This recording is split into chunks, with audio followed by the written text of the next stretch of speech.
Praise the lord. ప్రభునందు ప్రియులారా బాగున్నారా?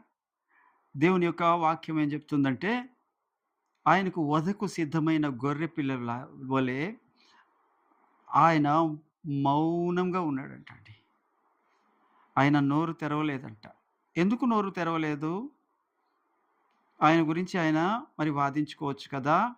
ఆయన గురించి ఆయన తప్పించుకోవచ్చు కదా! అని చాలామందికి వాక్యం తెలియనోళ్ళకి మరి ఒక సందేహం కలుగుతది. అయితే ఆయన గాని నోరు తెరిస్తేనండి ఆయనకి శిక్ష ఎవరు వేయలేరు. ఆయన గాని నోరు తెరిస్తే ఆయనతో వాదించగలిగినోడు ఒక్కడు భూమి మీద లేడు. ఎందుకనంటే ఆయన చిన్నతనంలోనే తల్లిదండ్రులతోని యెరూషలేముకు వెళ్లి తిరిగి వస్తూ ఉన్నప్పుడు మరి ఆయన యెరూషలేములో నిలిచిపోయాడు.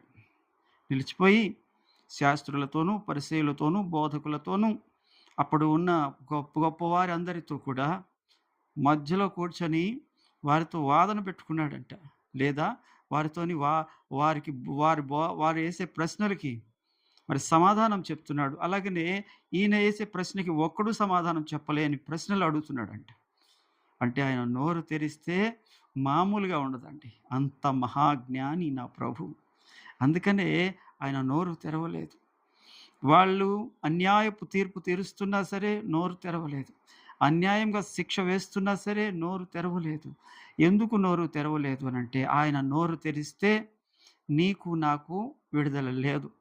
ఆయన నోరు తెరిస్తే వాళ్ళు ఆయనను గెలవలేరు. ఆయన బుద్ధి జ్ఞానముల సర్వ సంపద కలిగిన మహానిధి ఆయన. ఆ మహానిధి దగ్గర వీళ్ళ పిచ్చి జ్ఞానం, పనికిరాని జ్ఞానము, నేర్చుకున్న జ్ఞానం పనికిరాదు. కనుకనే వాళ్ళు తేలిపోతారేమోనని చెప్పేసి ఆయనే తను తాను తగ్గించుకొని మరి నోరు తెరవకుండా శిక్ష వేయడానికి కావలసినన్ని అవకాశాలు వారికిచ్చాడు. ఎందుకిచ్చాడు? ఆయన శిక్షించబడకపోతే రక్షణ లేదు.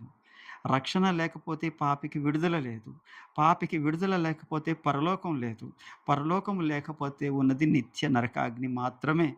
ఆ నిత్య నరకాగ్ని నుండి తప్పించడానికే సమస్త సృష్టిని మాటతో సృష్టించిన మహాదేవుడు మౌనంగా అయిపోయాడు.